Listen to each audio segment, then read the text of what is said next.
What happens when your house you're trying to sell is in a bad location? Not a bad area, not the ghetto. I'm talking about busy streets or backed up against a freeway or near a school where you get twice a day it's really busy and you can't get out of the house, or maybe a high crime area. You have to really rely on your agent to understand what the value is of that property and discount it a little bit. If you're a 1,200 square foot house with 5 bedrooms and you've converted the garage and the pool doesn't work and you're wanting $200,000 more than the average price and your house is on a busy street, good luck. Good luck with that, right? I wouldn't buy it. Would you?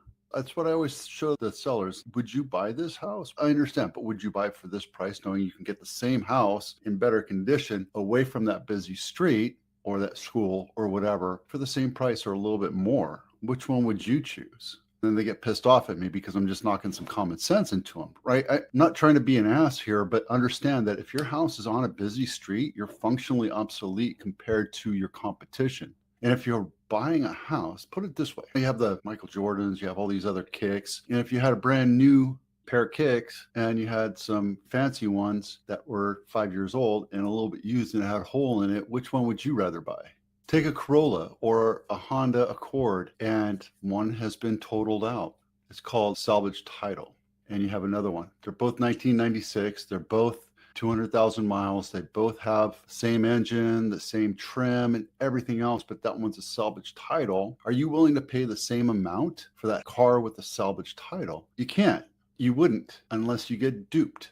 I don't like people going into buying $1 million homes and multi-million-dollar homes and duping them. I want them to be fully aware of what's going on, not only on price and what the comparative market analysis says, but also what inspections say and what crime reports are. So my job is to really do the sleuthing for you, present that, but it's also on to you because you're your own person. So understand that if you buy a house that's on Santa Teresa Boulevard or Camden or I don't know, Story or King or Highway 9, you're going to hear traffic. If you're underneath the flight path, which is about a 3/4 of a mile away from my house, I see planes. I hear planes. It doesn't bother me because I'm so far away. I go to the park every day with my dogs, unless it's raining, and I see the planes fly, right? And it's kind of vindication because when I was in boot camp, I was in San Diego right next to the airport, and every 5 minutes, planes would take off, and you're not allowed to look at them. You're supposed to stand at attention. Anyway, I got caught one day looking at an airplane. So anyway, it's vindication for me to see the planes fly through, and I get to look at them. So anyway,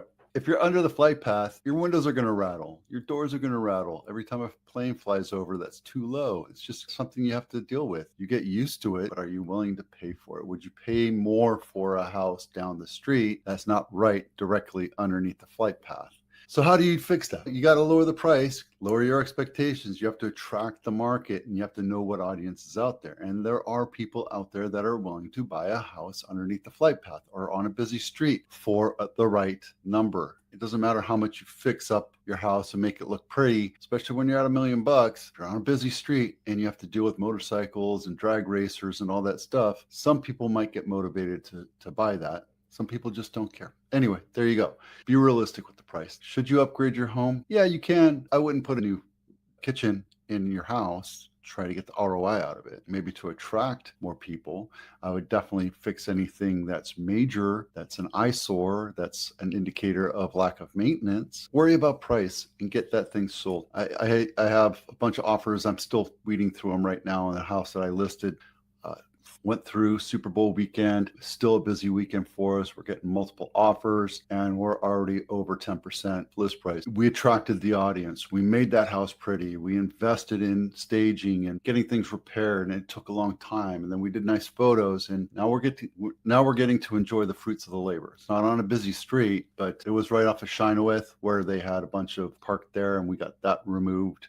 There you go. Mortgage rates are 3.4 or 7.4% today. Yeah, it's expected to go down, but not a lot. Yesterday, we talked about what NAR economist Yoon said about expectations of 5.5 to 6.5% over the next couple of years. I don't see it going down for the next couple of months. Maybe March. We'll see in 15 days. We'll know. I did this thing right here where figured out $2 million, roughly $1 million down purchase price. Excellent credit in our neck of the woods. You can get it down to 6.5 right now with paying a point, 0.8 of a point, 7.5, 8 bips.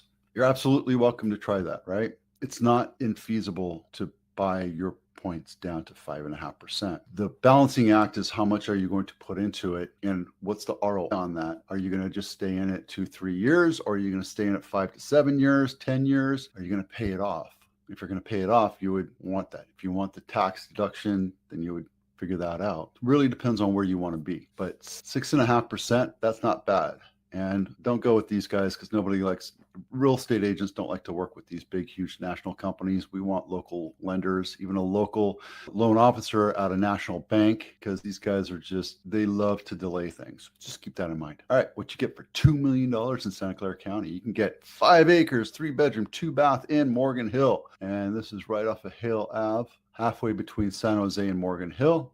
And it's right off the freeway, actually, right off the busy street. Hale Ave is a busy street. And you buy that for right now, and in 20 years, that thing's going to be worth a whole lot more because guess what? Urban sprawl is happening right now. So if you see, there's a bunch of urban sprawl happening here, and eventually this whole area right here is going to be neighborhoods. So think about it. It's a great investment. Take a look at the house real quick.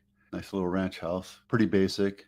Can't tell if the counters on that looks like it's Formica, but it could be quartz silestone type stuff. It's a basic house, nothing super fancy about it. And master bedrooms, garage, so pretty tight living right there. It is 1,400 square feet. But you got a lot of land. If you want some land, this is a great place. You might be able to pop an ADU on there or temporary ADU. I'm going to send this to one of my clients who's been looking. What you get for $1 million, 1,600 square feet in San Jose, California.